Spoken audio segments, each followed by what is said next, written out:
What has this experience been like playing back at home?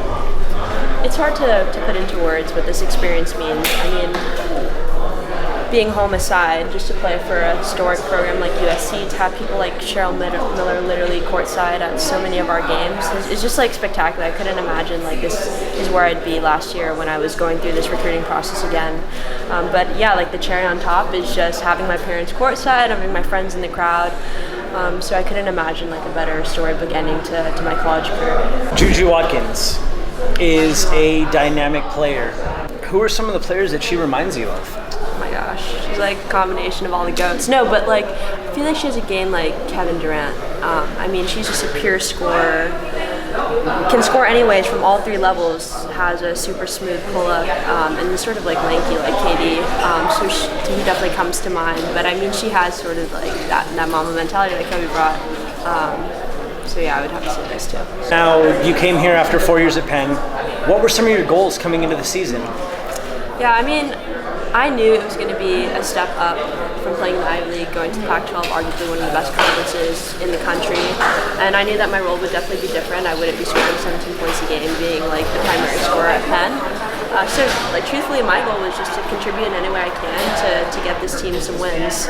So whether that be, completely shifting to a point guard role, obviously changing shot selections, I was genuinely ready to accept, what it took for me to be a great contributor and to hopefully lead us to some great things. We have great aspirations to be a Final Four team, a national contender, and I think with the sort of trajectory of this season, it's definitely possible.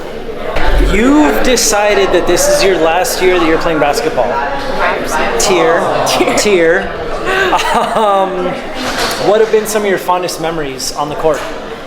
Oh man, there's been so many. I mean, so many stages of like my basketball career that come to mind. Like I still think my peak performance, peak game was like my 8th grade CYO championship game that was played in like a small janky high school gym.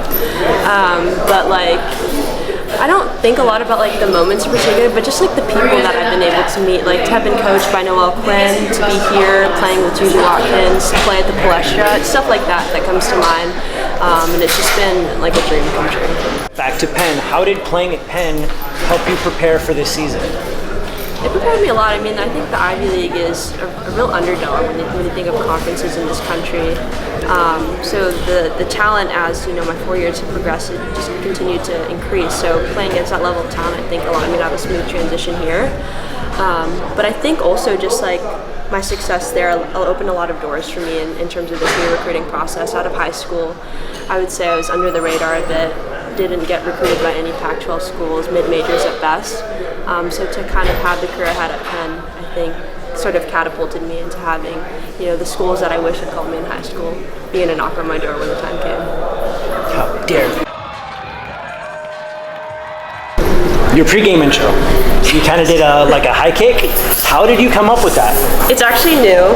I just debuted it last Friday. It's Karate Kid. I mean, just bringing the energy from the get-go, and the crowd loved it, so we're going to continue to do it. You got to play again alongside Kayla Williams one more time this season. How has that been for you? Yeah, it's been a super full circle moment. I mean, I used to make fun of Kayla Williams that I'd beat her in one-on-ones all the time at Bishop. So it's really cool to share this experience together. We've remained pretty close even when I was at Penn, but to finally be here, be with her in the locker room, play collegiate games with her, be on Big Monday with her. I don't think either of us could have imagined this is where we both end up, 5 years later. So I think we're just trying to cherish every moment we have together. Did she ever apologize to you for punching you last year? Oh, I forgot about that. No formal apologies, but I'll remind her of that when I see her. Last week you got to meet Jason Sudeikis. Tonight was Will Ferrell. Have you ever gotten starstruck? And who? I will say the first time I met Cheryl Miller, I was pretty starstruck. We knew about Jason Sudeikis and Will Ferrell in advance, so it gave me some time to mentally prepare.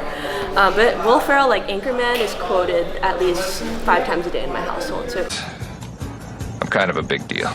So it was great to see him in person, to have him in our locker room, giving us a little pep talk. It's, again, one of those things like, how did I end up here? Like, how did I get so lucky? So just to have like so many celebrities come in and just see like what we're all about has been super cool.